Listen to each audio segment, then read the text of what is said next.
Kukshi national लोक अदालत का आयोजन 13 दिसंबर को। कुक्षी में नेशनल लोक अदालत का आयोजन 13 दिसंबर को होने जा रहा है। इसी को लेकर प्रथम जिला एवं अपर सत्र न्यायाधीश डॉक्टर श्रीमती आरती शुक्ला पांडे ने दोबारा मीडिया को होने 13 दिसंबर वाले जानकारी देते हुए कहा कि आपसी समझौता में न्यायालय का केसों में कमी आती है और समझौते के केस में अपील नहीं होती और न कोई जीतता है और न कोई हारता है। प्रथम जिला एवं अतिरिक्त सत्र न्यायाधीश के साथ अंबुज पांडे, द्वितीय अपर जिला सत्र न्यायाधीश श्री सचिन कुमार जाधव, व्यवहार न्यायाधीश वरिष्ठ खंड के साथ ही श्री हर्ष राज दुबे, व्यवहार न्यायाधीश वरिष्ठ खंड। JTV न्यूज के लिए धार कुक्षी से सन्नी माली की रिपोर्ट।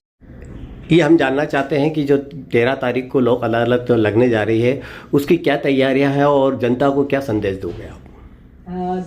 दिनांक 13 दिसंबर को जो लोक अदालत हो रही है, उस लोक अदालत में हमारे यहाँ के सभी सिविल, क्रिमिनल, राजीनामा योग्य प्रकरण रखे जाएंगे और 4 खंडपीठ हम लोगों की बनी हुई है, उसमें सारे प्रकरणों का निराकरण किया जाएगा। लोक अदालत का एक ही कॉन्सेप्ट है और मेरा सभी जनता के लिए यही संदेश है कि लोक अदालत जो एक प्रक्रिया है, बड़ी ही सुलभ और सच्चे न्याय की प्रक्रिया है, जिसमें आप अपनी बातों को रख के समझौते के आधार पर अपने मामले का निराकरण कर पाते हैं। और इसमें एक बहुत अच्छी बात है कि एक विन विन सिचुएशन होती है जिसमें दोनों पार्टीज जीतती हैं, कोई हारता नहीं है और कोई जीतता नहीं है, दोनों जीतते हैं।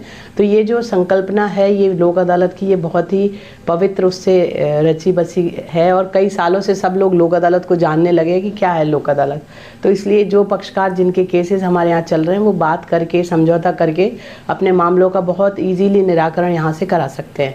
हमारे जो मामले होंगे उसमें MSCT के मामले होते हैं, हिंदू विवाह के मामले होते हैं, बैंक के मामले होते हैं, कुछ 138 के मामले होते हैं। तो जिनमें खुद ही एक न्याय की जो प्रणाली है वही खुद कहती है कि ऐसे मामले जो बातों से निपट सके उनके लिए लंबी विचारण, लंबी प्रक्रिया को क्यों चलाना।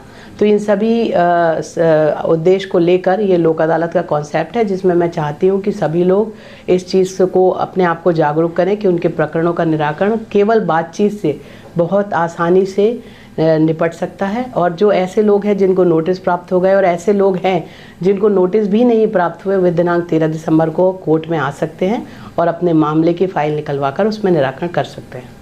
विद्युत विभाग की बहुत सी शिकायत आती है कि बहुत से केस फर्जी बना रखे हैं, तो उनके लिए न्याय क्या हो सकता है?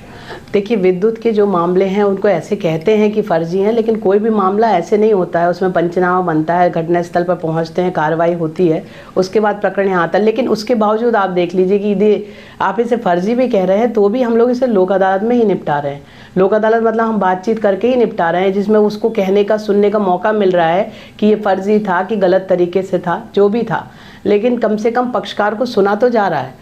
और यदि पक्षकार अपनी बात को अच्छे से रख पा रहा है और अपने चीज़ों को सिद्ध कर पा रहा है तो हम लोग सब इसीलिए ही बैठे हैं। और जो निराकरण है वो भी जज साहब द्वारा ही किया जाता है, जो विद्युत के स्पेशल जज हैं, तो वो इस चीज़ को समझते हैं। तो इसलिए इसीलिए ही हम ये कह रहे हैं कि भाई आपका मामला चले, उसमें आपको सुनवाई का अवसर मिले ना मिले, वकील सुनते हैं, हम उसमें वकील को सुनते हैं, लेकिन इसमें हम डायरेक्ट आपको सुन रहे हैं। तो ये जो सबसे अच्छी बात है। JTV न्यूज से जुड़े रहने के लिए हमारी खबरों को लाइक और शेयर करें, हमारे चैनल को सब्सक्राइब करें और अपडेट रहे हर छोटी बड़ी खबरों से।